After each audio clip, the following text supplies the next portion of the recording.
ಸವಿತಾ ಸಮಾಜದ ಎಲ್ಲ ಕುಲ ಬಾಂಧವರೇ, ಏನು ಇವತ್ತು ನಮ್ಮ ಯುವಕರೆಲ್ಲ ಸೇರಿ ವರ್ಲ್ಡ್ ಬಾರ್ಬರ್ ಡೇ ವಿಶ್ವ ಕ್ಷೌರಿಕರ ದಿನಾಚರಣೆಯನ್ನು ನಮ್ಮ ಯುವಕರ ತಂಡ ಎಲ್ಲ ಸೇರಿ ಇವತ್ತು ಒಂದು ಆಯೋಜನೆ ಮಾಡಬೇಕಂತೇಳಿ ಸುಮಾರು ತಿಂಗಳಿಂದ ಕೂಡ ಅವರು ಅಭ್ಯಾಸ ಮಾಡ್ತಾ ಒಂದು ವಿಶ್ವ ಕ್ಷೌರಿಕರ ದಿನಾಚರಣೆಯಿಂದ ಹಲವಾರು ಯುವಕರಿಗೆ ಒಂದು ಮಾರ್ಗದರ್ಶನ ಆಗಬೇಕು, ಯುವಕರಿಗೆ ಒಂದು ಸ್ಫೂರ್ತಿ ಆಗಬೇಕು.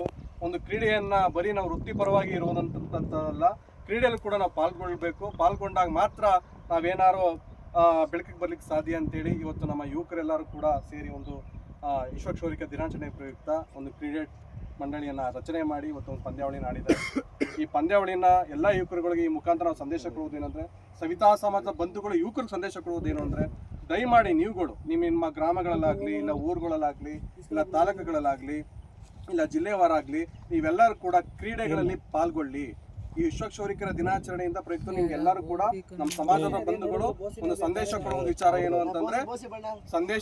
ವಿಚಾರ ಏನು ಅಂತಂದ್ರೆ ನಮ್ಮ ಯುವಕರುಗಳು ಬರೀ ವೃತ್ತಿಪರವಾಗಿರುವಂತರಲ್ಲಿ ಪ್ರತಿ ಮಂಗಳವಾರ, ಪ್ರತಿ ಶುಕ್ರವಾರ ಎಲ್ಲೋ ನಮಗೆ ಕೆಲಸ ಇರೋದಿಲ್ಲ, ಹರಿದಿನಗಳಿರೋದಿಲ್ಲ, ಬೇರೆ ಕಡೆ ಸಮಯ ಕೊಟ್ಟು ದುಶ್ಚಟಗಳನ್ನ ಕಲ್ತಿ ಬೇರೆ ತರ ಸಮಯ ವ್ಯರ್ಥ ಮಾಡೋದಕ್ಕಿಂತ ನಮ್ಮ ಯುವಕರೆಲ್ಲರೂ ಸೇರಿ ಒಂದು ತಂಡನ ರಚನೆ ಮಾಡಿಕೊಂಡು ಬರೀ ಕ್ರಿಕೆಟೇ ಅಂತಲ್ಲ, ಕಬಡ್ಡಿ ಆಡಿ, ಕ್ರಿಕೆಟ್ ಆಡಿ, ಖೋಖೋ ಆಡಿ, ಬಾಸ್ಕೆಟ್ಬಾಲ್ ಆಡಿ ಕ್ರೀಡೆಗಳಲ್ಲಿ ಪಾಲ್ಗೊಂಡಾಗ ನಮ್ಮಲ್ಲಿ ಕಮ್ಯುನಿಕೇಷನ್ ಗ್ಯಾಪ್ ಅಂದರೆ ಹೊಂದಾಣಿಕೆ ಬರುತ್ತೆ, ಯುವಕರಲ್ಲಿ ನಮ್ಮಲ್ಲಿ ಶಕ್ತಿ ತುಂಬುತ್ತೆ.